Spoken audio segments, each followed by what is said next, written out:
खुलुमबाय लोगोफोर आंनि गोदान मोनसे भिडिअ गासैखौबो बरायहरनाय थाफिनलायबाय लोगोफोर आंनि भिडिअखौ अननानै जोबजासिम नायलांदो न' लोगोफोर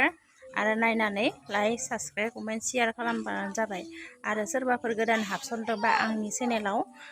ओरैनो थांनाङा नायनानै साबस्क्राइब खालामना होबानो जाबाय दे लोगोफोर आं मानसिफोर खामजानाय खिथिनि दे जाय न'नि फेमिलिखौ खैना गोदान खामजानायानो ओरै लाजियो मा मैगं बिलाय अमा बिबौ नै लाजिदों बियो आरो नै आथिं दिनै बाबाया ओइ नै थिं नाय लाजिदो बिथिंबो ओइ नै थिं कुटलु जादो कुटलुआ खोनादोंना मोनासै आं जेबो गैया न'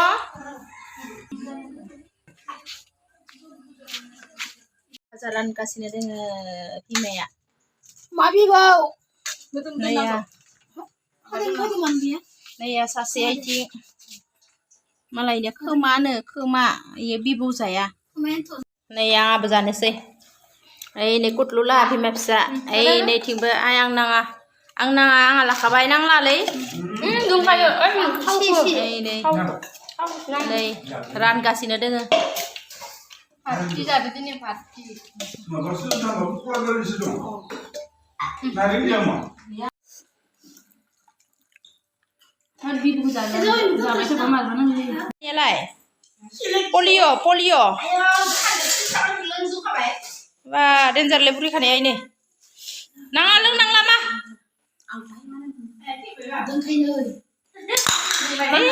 नै आथि सासे नै एसे सासे या लोङानो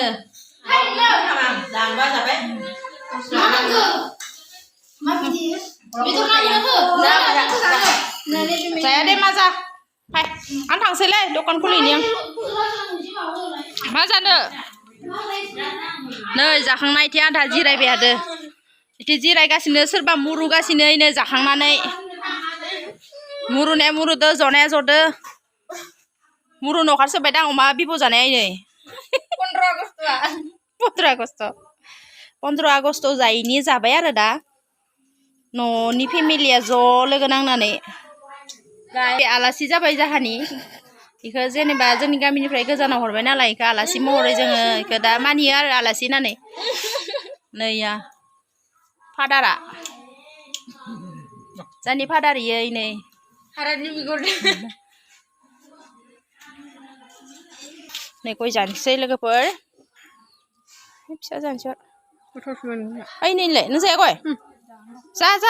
गय जाग्रो दा सुना होगोन नै थालायदो आं थांहोलांसै आंहा जाखांबाय लोंखांबाय हा इथिंसो साफा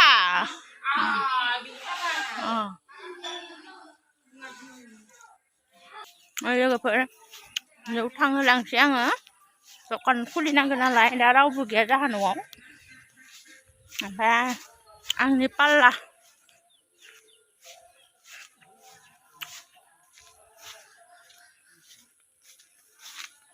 हाब्रु गोजा लामायानो एखे जेनेबा नैबेयाव जाहा आइ लाहा थाफायबाय नालाय दुइ बोसोर जाबाय दां 2-2.5 बोसोरसो जाबाय माने न'फोरा दाबो सिजेल जायाखैसो लामाफोरखौनो मोजां खालामना लानो हायाखै हाब्रु गोजा